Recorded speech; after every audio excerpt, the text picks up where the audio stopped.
우리가 문학의 특징은 인간 내면에 깊고 또 복잡한 미묘한 또는 섬세한 그런 내면의 세계를 잘 묘사할 수 있다는 그런 장점이 바로 문학이라고 할 수가 있겠습니다.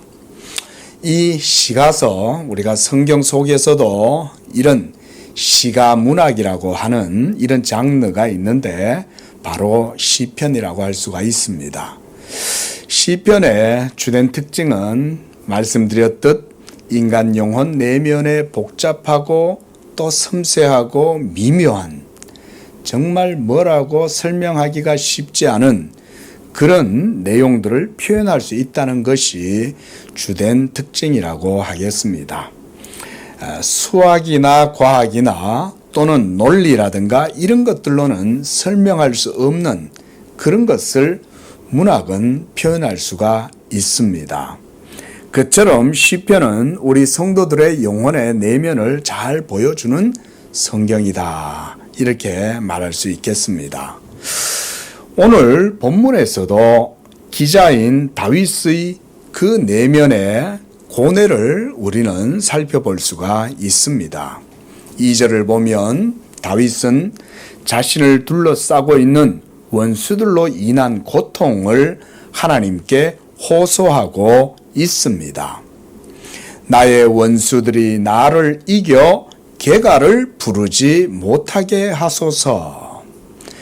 이런 고통을 하나님께 호소하는 것을 볼 때에 다윗의 일상적인 삶, 다윗이 처해 있는 현실은 녹록한 상황이 아니었다는 것을 알 수가 있습니다. 그리고 본문에서 다윗이 말하고 있는 원수들이란 또한 누구였을까요? 저는 이 다윗의 상황을 우리 성도들의 상황에 동일하게 적용해 볼 수 있다고 생각을 합니다. 왜냐하면 다윗이 섬기던 하나님, 다윗 안에서 역사하신 성령, 또한 우리가 섬기는 하나님과 우리 안에서 역사하시는 성령이 동일한 분이기 때문에 그렇습니다. 비록 시대적으로, 시간적으로는 오랜 세월의 간극이 있을지라도 다윗이 받은 그 영과 우리가 가지고 있는 영은 다른 영이 아니기 때문에 그렇습니다. 여호와를 경외하고 믿음으로 언약의 말씀을 따라서 살아가는 성도들 이외에 모든 불신앙의 세력들과 사람들이 사실은 성도들의 적이라고 할 수가 있습니다. 제가 드리는 말이 조금 과해 보이십니까? 그렇지 않습니다. 무엇보다 성경은 성도의 적은 혈과 육, 즉 사람이 아니다 라고 이렇게 말하고 있습니다. 예수 믿지 않는 자들은 모두 다 영적으로 죽은 자들이요, 그들은 실상은 죽은 자들 뒤에 역사하는 큰 세력이 있는 것입니다. 성경은 성도가 겪게 되는 이러한 영적 전쟁에 대해서 말을 해줍니다. 그리고 그 대상이 누구인지도 분명하게 적시하고 있습니다. 그것은 바로 통치자들과 권세자들과 이 어둠의 세상 주관자들과 하늘에 있는 악의 영들이다 라고 이렇게 에베소서 6장 12절에서는 말씀하고 있습니다. 성도가 살아가는 이 세상은 믿는 자들보다 믿지 않는 자들이 훨씬 더 많이 있고, 또 믿는 자들 가운데에서도 진실한 믿음을 가진 사람들과 그렇지 않은 사람들이 서로 혼재하고 뒤섞여 있는 가운데에서 그 안에 성도들이 살아간다는 것입니다. 여러분, 이런 영적 상황을 우리가 분명하게 주시를 해볼 필요가 있습니다. 그래서 바로 그런 가운데에서 경건한 하나님을 섬기는 백성들, 믿음의 의인들, 그 사람들이 이런 세상 속에서 살아간다는 것은 결코 쉬운 일이 아니라는 사실을 우리 성도님들은 항상 주지를 해야 하는 것입니다. 그저 예수 믿는 것과 세상에서 살아가는 것 별 차이도 모르고 그런 구별 없이 세상이 교회고 교회가 세상이고 이러면서 교회 안에 들어올 때나 세상에 나갈 때나 뭐 다를 바 없이 영적 긴장감도 없이 그저 그렇게 들락날락거리고 신앙생활을 하는 것은 제가 볼 땐 그렇게 바람직하지가 않습니다. 여러분, 성령으로 인도함을 받는 사람들은 분명히 이 세상 가운데 있습니다. 그래서 예수님도 성령의 사람은 바람이 동쪽에서 서쪽으로 불고 임의로 불어도 어디에서 불어서 어디로 가는지 알지 못하는 것처럼 성령으로 난 자들은 다 이러하니라 라고 예수님도 말씀했습니다.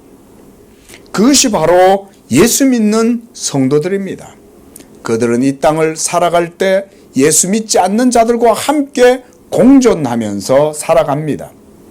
그러함에도 불구하고 예수 믿는 성도들이 다른 점은 뭐냐? 그들의 영혼이 살아있다는 사실입니다.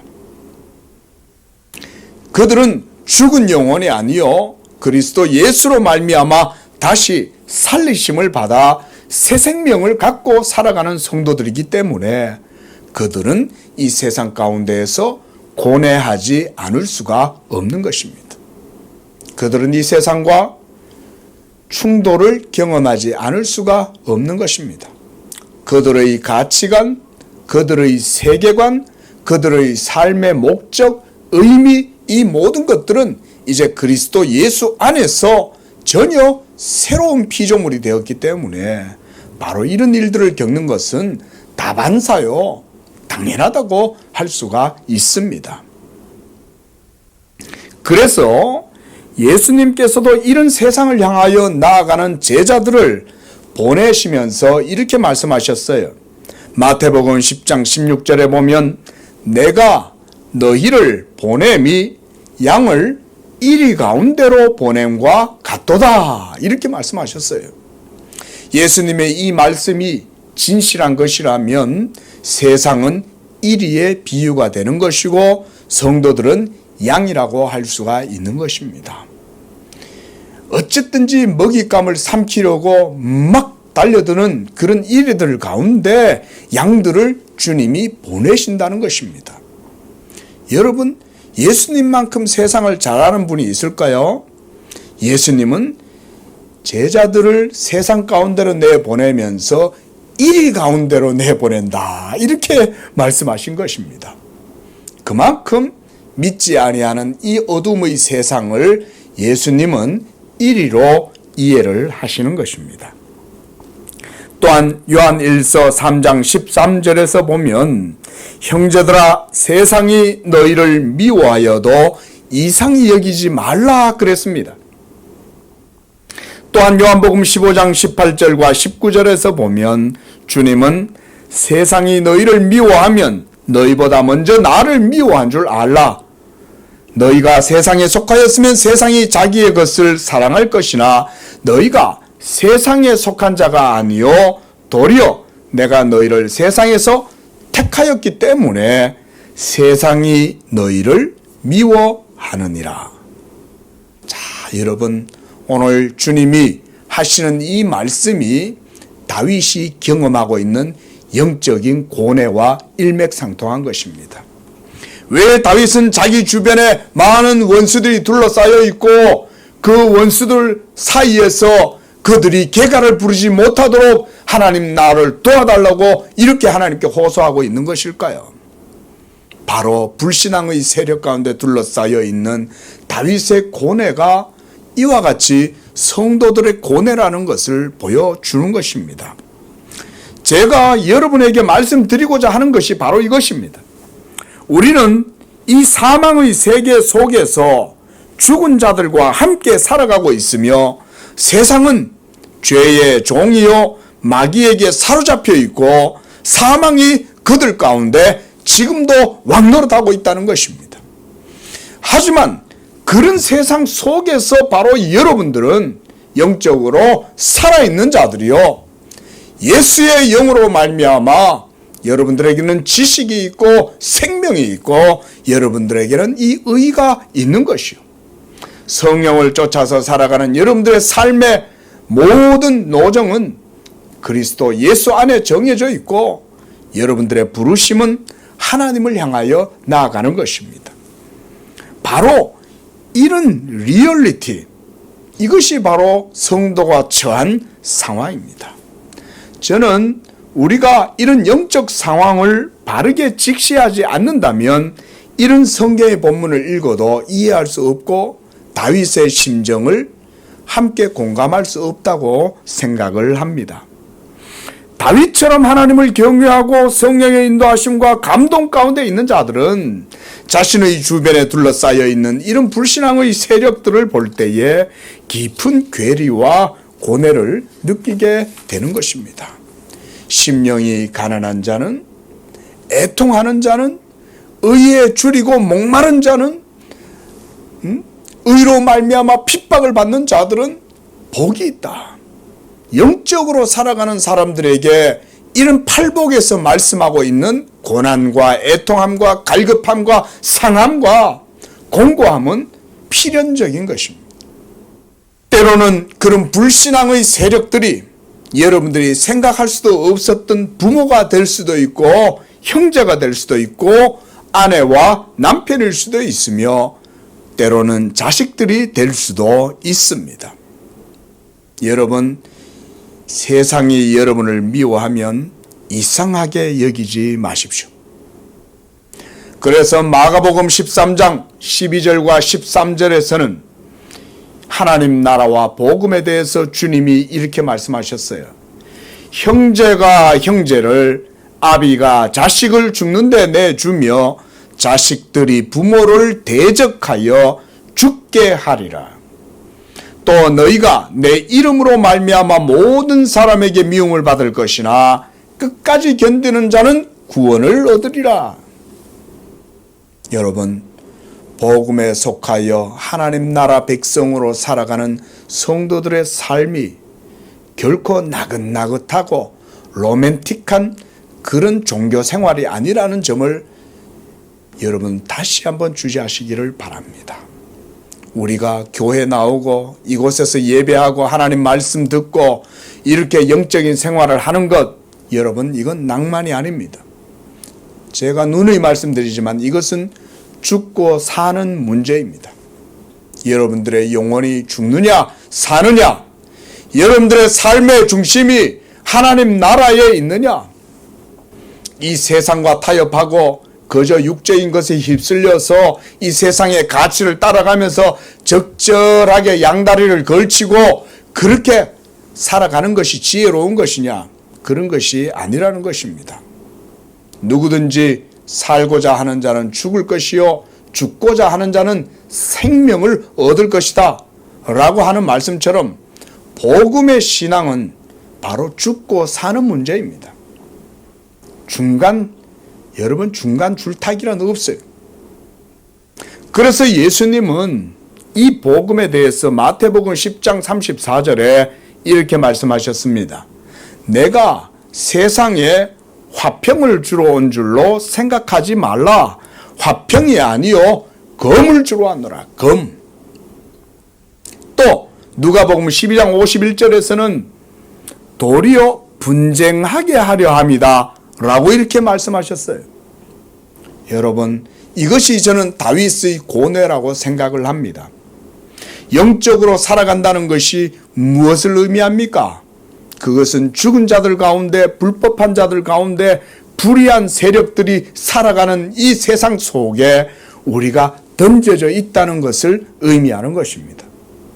그러므로 다윗은 성령으로 바로 이런 자신의 상황을 직시하고 자신 주변에 둘러싸여 있는 모든 원수들로 인하여 하나님이여 나를 붙들어 주셔서 저들로 하여금 개가를 부르지 못하도록 해달라고 하나님께 호소하고 있습니다. 저는 이것이 이 땅 가운데 살아가는 성도들의 삶의 실존이라고 생각합니다. 그게 실상입니다. 실상. 우리가 요즘 리얼리티 프로그램이다 이런 거 많이 하잖아요. 예? 진짜 성도들이야말로 진정한 리얼리티가 살아있는 생명의 삶인 것입니다. 우리가 죽은 물고기는 물에 떠내려가지만 살아있는 물고기는 거대한 홍수가 흘러내려와도 그걸 거슬러서 올라가는 것이 물고기죠. 살아있는 물고기죠. 영적으로 살아있는 성도들의 삶도 저는 같다고 생각을 합니다. 바로 이런 영적 상황을 오늘 본문을 통해서 우리는 깊이 인식하고 바로 다윗과 같이 거대한 이 사망의 세력과 힘을 맞이하게 될 때에, 그리고 죄의 큰 권능이 역사하여 마귀의 세력들이 일어나고 그래서 경건하고 의로운 성도를 향하여 대적하고 조롱하고 그들의 믿음을 꺾으려고 달려들 때 성도가 해야 될 일은 바로 1절에서 다윗이 고백한 것처럼 나의 영혼이 주를 우러러 보나이다. 우리 한번 다 같이 고백하겠습니다. 나의 영혼이 주를 우러러 보나이다. 이것이 바로 그러한 때에 성도들이 해야 할 고백입니다. 주여, 이 사망의 세력이 나를 짓누르고 나를 둘러싸서 나를 죽이려고 할 때에 내 원수들이 개가를 부르지 못하도록 나의 영혼이 주를 우러러 보나이다. 그리고 우리가 하나님을 찾는 것입니다. 그래서 오늘 2절에 보면 나의 하나님이여 내가 주께 의지하여 싸우니 라고 이렇게 고백하고 있습니다. 이것은 다윗이 하나님을 찾고 있는 것입니다.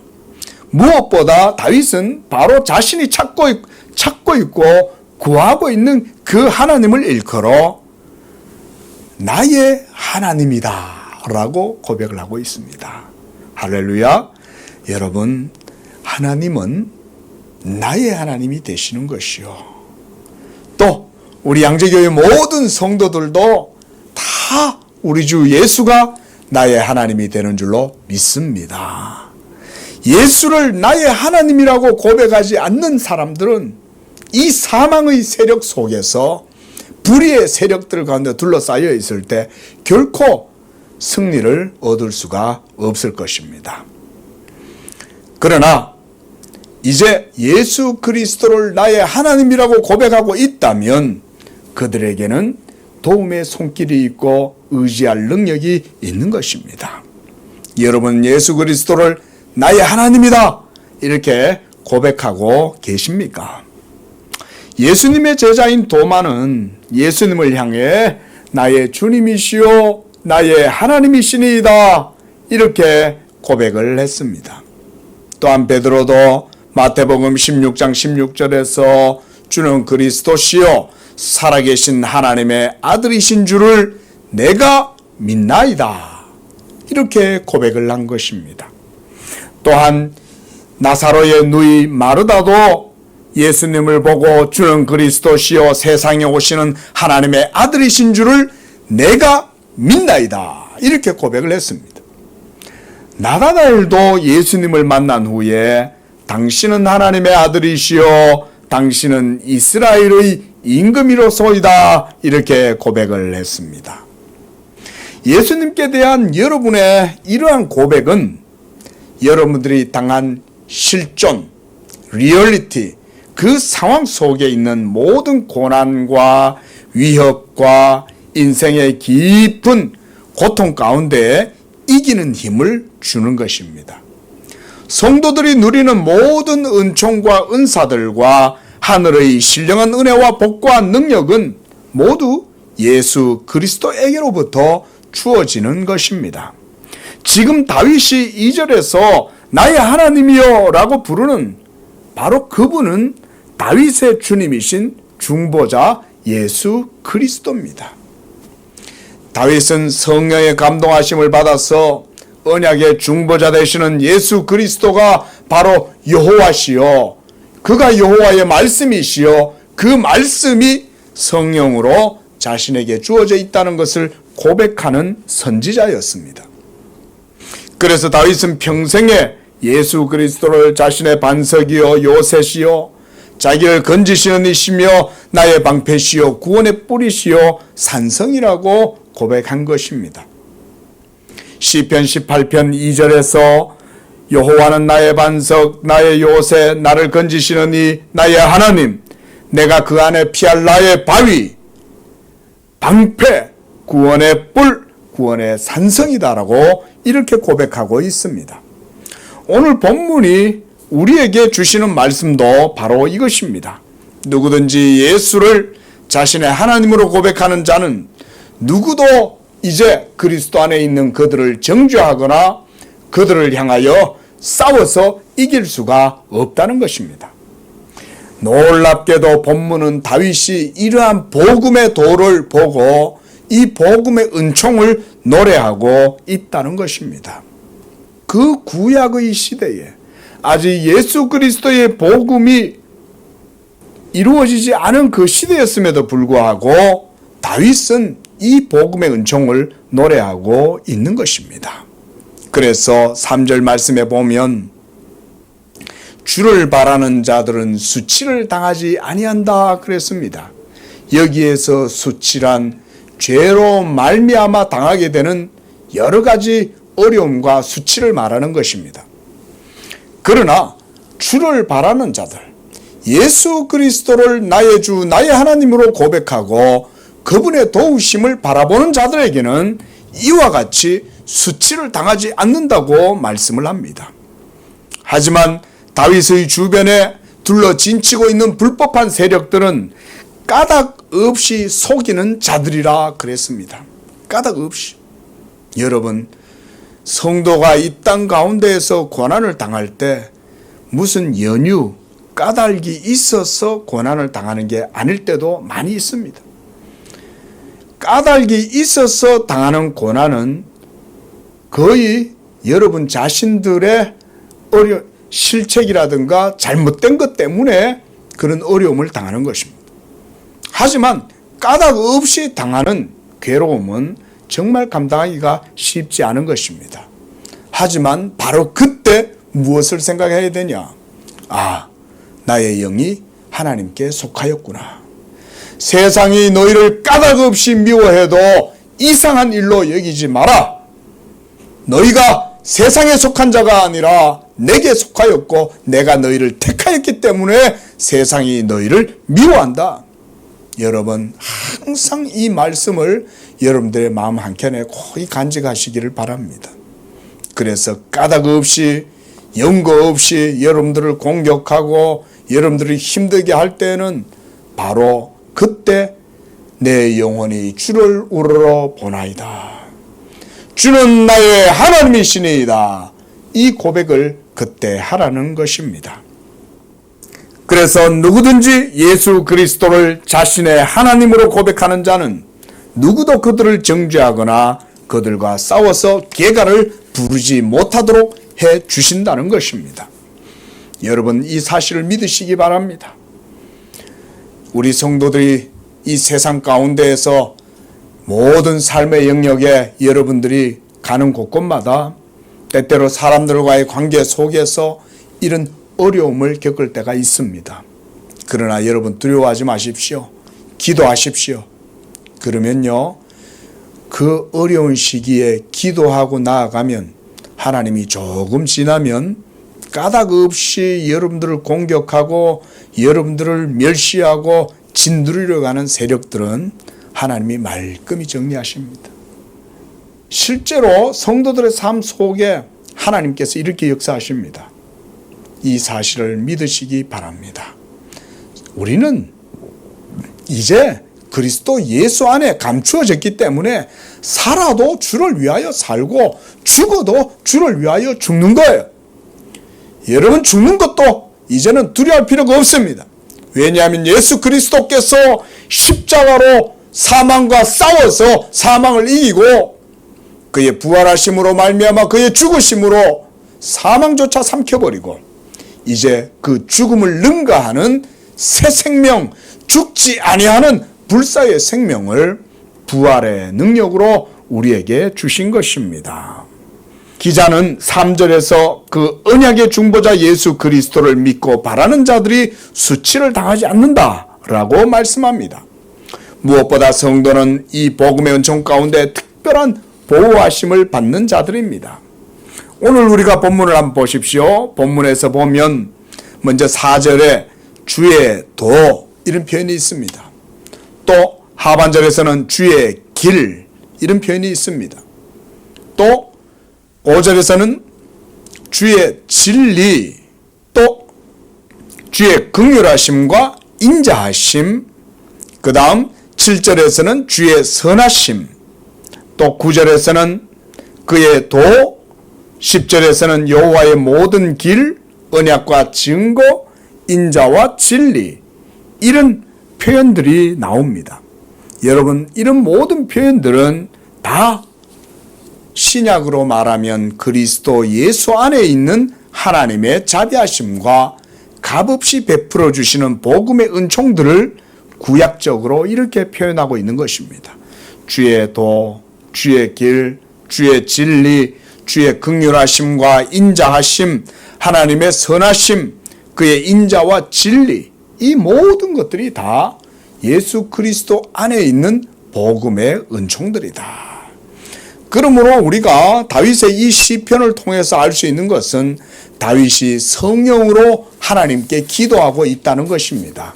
누구든지 성령으로 하나님께 기도하는 자들은 이와 같이 예수 그리스도의 복음의 은혜 안에서 하나님을 구원자로 바라본다는 것입니다. 그래서 5절 말씀에 보면 주의 진리로 나를 지도하시고 교훈하소서, 주는 내 구원의 하나님이시니이다.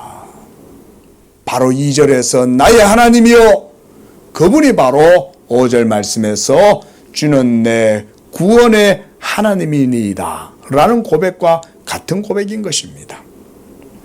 그래서 오늘 다윗은 4절에서부터 이제 하나님의 그 구원의 은혜를 바라면서 이렇게 노래하고 있습니다. 주의 도를 내게 보여주시고 주의 길을 내게 가르쳐 주옵소서. 지금 다윗이 처한 상황 속에서 사망의 세력, 불의의 세력들이 자기를 둘러싸고 있고 공격하고 있는 바로 그때에 다윗은 하나님께 주의 도를 보여달라고 이렇게 기도하고 있는 것입니다. 여러분, 다윗은 지금 하나님의 복음의 은혜를 구하고 있는 것입니다. 여러분, 성도들이 어려움을 당할 때 성도들이 그 가운데 헤치고 나가야 할 길이 어디 있을까요? 그 어려운 난관을 풀어낼 수 있는 열쇠, 키가 어디에 있을까요? 그것은 사람의 방법과 사람의 지혜와 의지와 노력이 있지 않습니다. 물론 여러분들이 처한 상황 속에서 여러분들이 노력하고 수고하고 뭔가 방법과 그런 지혜를 강구해야 되겠지만, 그러나 성도들은 그 모든 것들보다 먼저 하나님께 구해야 되는 줄로 믿습니다.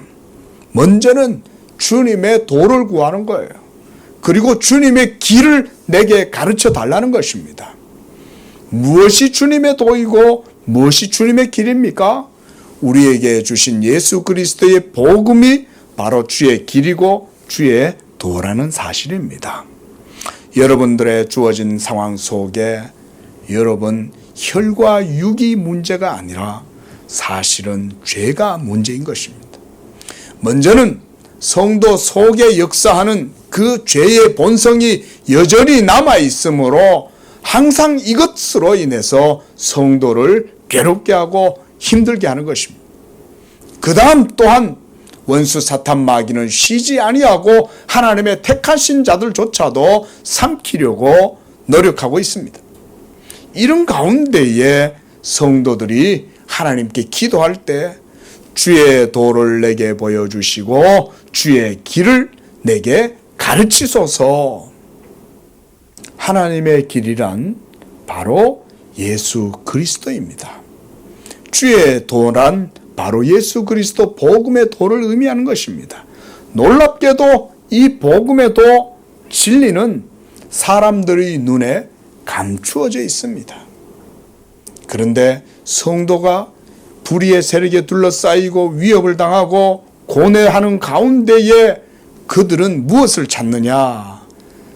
다른 이 세상의 지혜와 방법을 구하는 게 아니라 그리스도 예수 복음의 도를 구한다는 사실입니다. 이것이 그들에게 능력이 되고 이것이 그들을 둘러싸고 있는 모든 불법하고 불의한 세력들을 물리칠 수 있는 힘이 된다는 것입니다. 그래서 5절에서도 다윗은 주의 진리로 나를 지도하고 교훈해 달라고 노래합니다. 그리고 내가 종일 주를 기다리나이다 이렇게 고백하고 있습니다. 참 어떨 땐 기도를 할 때도 저도 목사지만 하나님 앞에 기도를 할 때 간절한 기도는 정말 힘들고 어려울 때 간절한 기도가 나와요. 그냥 편안할 때는 가볍게 기도하죠. 하나님 감사합니다. 오늘도 주의 은혜 가운데 거하게 하옵소서 이러면서 가볍게 기도하고 하루를 시작을 합니다. 그러나 정말 힘들고 어려울 때는 눈을 감아도 캄캄해요.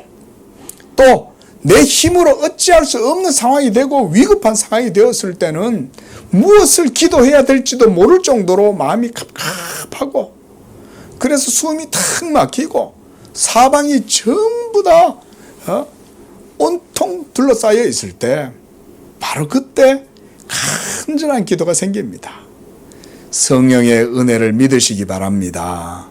놀랍게도 바로 그런 상황 가운데 성령께서 믿는 여러분 속에 역사하셔서 하나님께 기도할 수 있는 힘을 주신다는 거예요.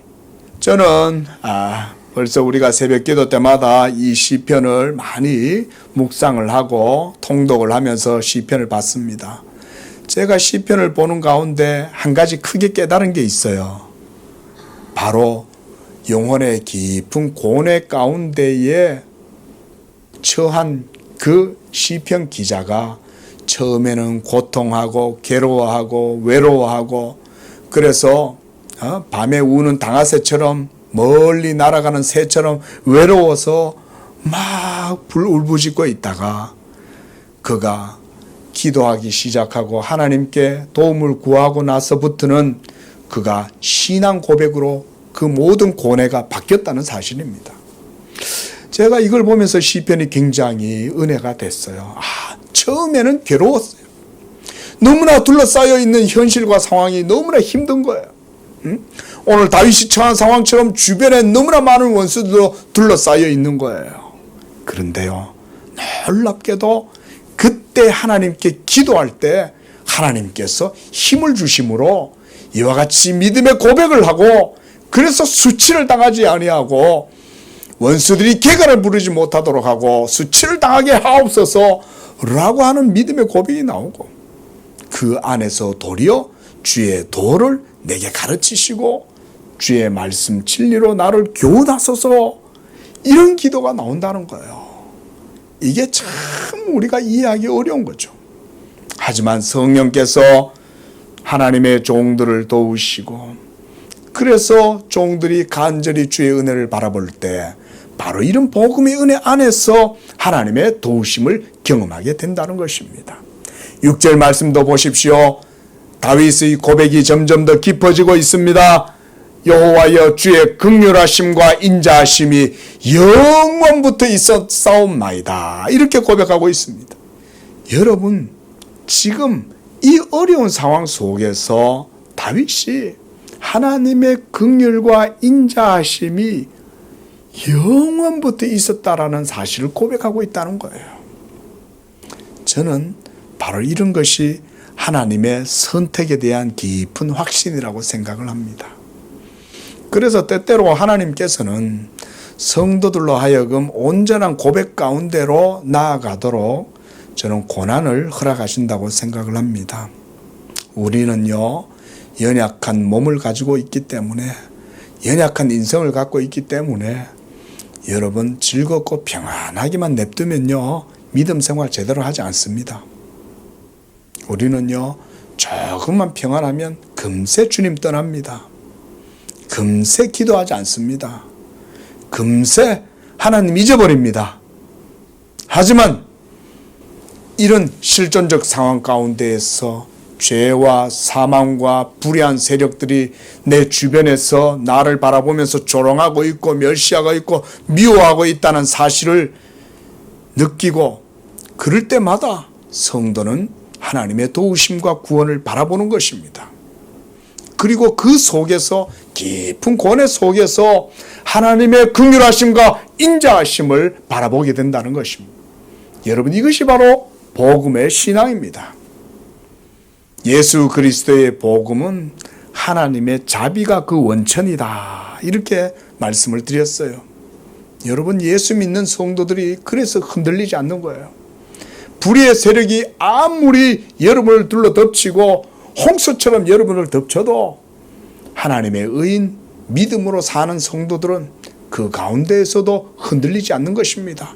왜냐하면 그들은 하나님의 긍휼하심과 자비하심, 인자를 굳게 붙들고 있기 때문에 그렇습니다.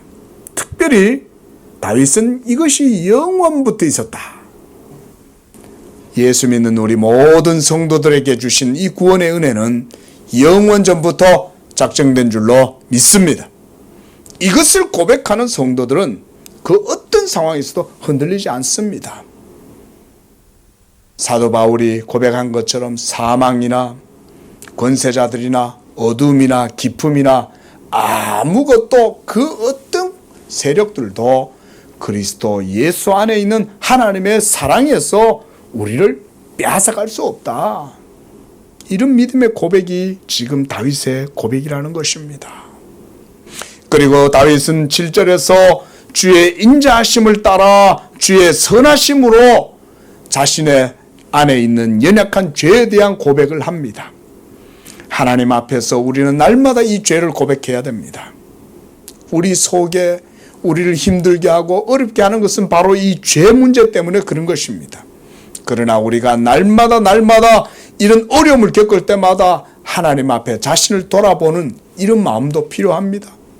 우리는 오늘 죄사함을 고백했다고 해서 내일 죄사함 고백하지 않는 게 아닙니다. 우리는 늘 우리 속에 일어나는 죄를 하나님 앞에 늘 참여하고 고백해야 됩니다. 오늘 죄를 씻어냈으면 내일 또 죄를 씻어내야 되는 것입니다. 그래서 예수님이 제자들에게 몸을 씻어야 된다 그러니까 베드로가 예수님한테 주여, 그러면 내 머리부터 발끝까지 다 씻어 주시옵소서. 아니다, 너희는 이미 깨끗하여졌으니 발만 씻으면 된다 그랬어. 우리 성도님들도요, 하루를 시작할 때 발을 씻고 하루를 마치고 잠자리에 들기 전에 발을 씻으십시오. 늘 예수 그리스도의 그 피에 여러분들의 발을 담그고 거기에 씻고, 그렇게 해서 날마다 복음의 은혜 가운데로 나아가십시오. 그래야만 우리가 항상 이 죄의 세력에서부터 경각심을 갖게 되고 영적인 건전성을 가질 수가 있습니다. 8절에 여호와는 선하시고 정직하시며 그의 도로 죄인들을 교훈하신다고 말씀합니다. 이 도란 복음의 도라고 했고, 이 복음의 도로 죄인들을 교훈하신다 그랬습니다. 하나님의 엄히하심이 아니에요. 하나님의 준엄하심이 아닙니다. 하나님의 진노와 분노와 저주가 아닙니다. 하나님이 온유하심으로 자기들의 백성을 하나님께서 이와 같이 교훈하시는 것입니다. 그래서 9절 말씀에 온유한 자를 정의로 지도하시고 온유한 자에게 그의 도를 가르치신다 그랬습니다. 여러분, 여기서 온유한 자란 예수 믿는 자들, 한마디로 그 말입니다. 하나님의 음성 듣기를 즐거워하는 자들, 이런 자들이 온유한 자들입니다. 하지만 하나님께 속하지 않은 자들은 하나님의 말씀 듣기를 싫어합니다. 그리고 하나님의 말씀을 들으면 강팍한 마음으로 그 말씀을 받지 않습니다. 그러나 복음의 도를 받아들일 수 있는 그런 심령을 가진 사람들은 하나님의 말씀 앞에서 온유한 자들입니다. 우리 양재교회 성도들도 하나님의 이 말씀 듣는 것에 있어서는 온유한 자들 되시기를 축원을 드립니다. 이제 10절부터는 여호와의 모든 길, 바로 이 복음은 언약과 증거를 지키는 자들에게는 인자와 진리다 라고 말씀하고 있습니다. 인자와 진리란 바로 복음의 속성입니다. 하나님의 자비하심이 없이는 이 복음의 진리를 깊이 경험할 수가 없습니다. 무엇보다 14절에 보면 여호와의 친밀하심이라고 이렇게 말씀하고 있어요. 여러분, 하나님하고 친밀함, 그걸 우리가 어디서 느낄 수 있습니까? 율법 행위로 말미암아 하나님 앞에 의롭다함을 얻으려고 하는 자들은 결코 하나님의 친밀하심을 경험할 수 없습니다. 우리가 자주 말씀드리지만 루터의 회심기에서 루터가 그 하나님의 계명을 따라서 살아가려고 철저하게 자기를 절제하고 금욕하고 이렇게 했을 때 그가 복음의 평안을 누릴 수 없었죠. 도리어 그럴수록 하나님의 준엄한 진노와 심판하시는 하나님을 경험할 수밖에 없었습니다. 그런데 그가 그 가운데에서 복음의 은혜를 깨닫자, 하나님의 은혜, 하나님이 친밀하시구나, 그리스도 예수 안에서 자비하시구나, 이것을 그가 깨달았던 것입니다. 그래서 다윗도 지금 14절에 여호와의 친밀하심에 대해서 말하고 있는 것입니다. 이 하나님의 친밀하심을 경험할 수 있는 사람, 우리 모두가 다 예수님과 친구고 예수님과 한 형제 자매이고, 그리고 예수님은 바로 우리의 주님이고, 바로 그 가운데 우리가 하나님을 만날 때 거기에서 우리가 여호와의 친밀함을 경험하게 된다는 것입니다. 말씀을 정리해 보겠습니다. 오늘 이제 다윗은 이러한 여호와를 경외하는 자들에게 주시는 은혜와 복에 대해서 말하고 있습니다. 그래서 12절에 여호와를 경외하는 자 누구냐 그랬습니다. 그리고 13절에 그의 영혼은 평안히 살고 그의 자손은 땅을 차지한다 그랬습니다. 바로 이것이 저는 복음의 은혜라고 봅니다. 여러분이 예수 그리스도를 믿고 나아가면 이와 같은 언약의 복을 우리가 누리게 되는 것입니다. 사랑하는 자여, 네 영혼이 잘됨 같이 네가 범사에 잘되기를 원하노라 하신 말씀처럼 여러분들의 영혼이 예수 그리스도를 믿고 그 가운데에 나아갈 때 여러분들의 자손 만대까지 하나님께서 이 언약의 복을 주신다는 것입니다. 그러므로 여러분들 흔들리지 말고 항상 이 복음의 진리 가운데 나아가기 위하여 힘쓰시기를 바랍니다. 무엇보다 하나님이 여러분을 그냥 두시지 않습니다. 여호와의 친밀하심이 여러분과 함께 하십니다. 그를 경외하는 자들에게 이 친밀하심, 달콤함, 우리가 이것을 특히 달콤함이라고 이해를 하면 좋겠습니다. 율법의 달콤함이에요. 다윗에게는 하나님의 율법의 말씀이 바로 그와 같은 인자와 진리의 증거예요. 증거. 그러므로 율법 앞에서 여호와의 준엄하심, 엄히하심, 분노하심, 진노하심, 이걸 경험하는 것이 아니라 그 율법의 계명 앞에서 여호와의 친밀함을 지금 누리고 있다는 거예요. 그 누림이 바로 언약의 증거다 그런 거예요. 믿는 자 속에는 증거가 있다 그랬어요. 그 증거란 바로 예수가 나의 하나님이시다, 이 증거입니다. 예수는 나의 반석이시고 나의 산성이시고, 우리가 알다시피 루터의 종교개혁과 유명한 찬송이 있잖아요. 내 주는 강한 성이요 방패와 병거 되시니, 이 찬양이 바로 이 복음의 승전가인 겁니다. 말씀을 맺겠습니다. 하나님이 바로 그의 언약을 그들에게 보여주신다. 저는 이 말씀을 참 좋아합니다. 오늘 우리 어린이도 이 25장 14절 말씀을 암송했는데, 그의 언약을 보여준다라고 할 때 여러분, 이 언약이 뭐겠어요? 율법이 있었던 시대 아닙니까? 율법의 시대인데 다윗은 율법을 보여준다고 하지 않는 거예요. 여기에서 말하는 언약이란 여호와를 경외하는 자들에게 주시는 복음 언약을 얘기하는 거예요. 이것이 구약시대 때 나타나는 복음의 증거입니다. 다윗은 성령으로 이와 같이 하나님이 성도들에게 주시는 구원의 은혜, 주의 도, 주의 길, 주의 진리, 주의 인자와 진리, 그의 긍휼하심, 하나님의 선하심, 이 모든 것들을 다 이 언약 안에 다 포함하고 있는 것입니다. 여러분들에게도 하나님이 이 언약을 보여주시는 줄로 믿습니다. 예수 그리스도의 복음이 바로 이 하나님의 언약의 증거요. 그 언약의 증거 가운데 우리 성도님들 모두가 다 우리의 주 하나님과 친밀함을 경험하게 되는 그런 복된 성도들 다 되어지기를 주의 이름으로 축원을 드리는 것입니다. 기도하겠습니다. 거룩하시고 자비로우신 하나님 아버지, 감사와 찬양을 드립니다. 우리를 그리스도 예수 안에서 택하시고 불러주시고 영원전부터 삼일째 하나님 안에서 택하심으로 이와 같이 이제 예수 믿는 백성으로 불러주시며 성령 주셔서 하나님을 아바 아버지라 예수 그리스도를 나의 주시오 나의 하나님이라 고백할 수 있는 은혜 주시니 감사합니다. 자비로우신 주 하나님, 우리 양재교회 성도들이 이 복음의 터 위에 굳건하게 서게 도와 주옵소서.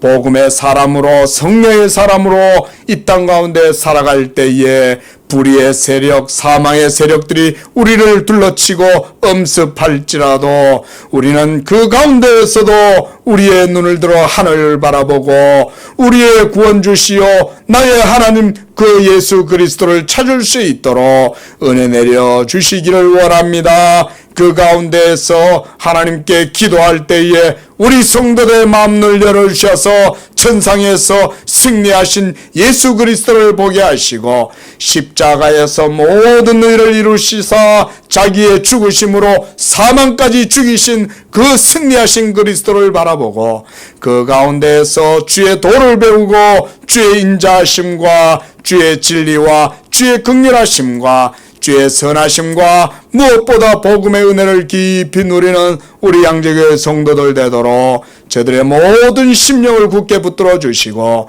날마다 성령 안에서 주의 인도하심을 따라 이 복음의 언약의 깊은 증거를 마음에 누리고 여호와의 친밀하심을 경험하여 하나님과 깊이 동행하는 그런 우리 성도들 되도록 축복하여 주시옵소서. 우리 성도들의 눈을 열어주셔서 이 언약의 부요함, 언약의 귀하고 탁월한 영광을 볼 수 있도록 그 언약을 우리에게도 나타내 보여 주옵소서.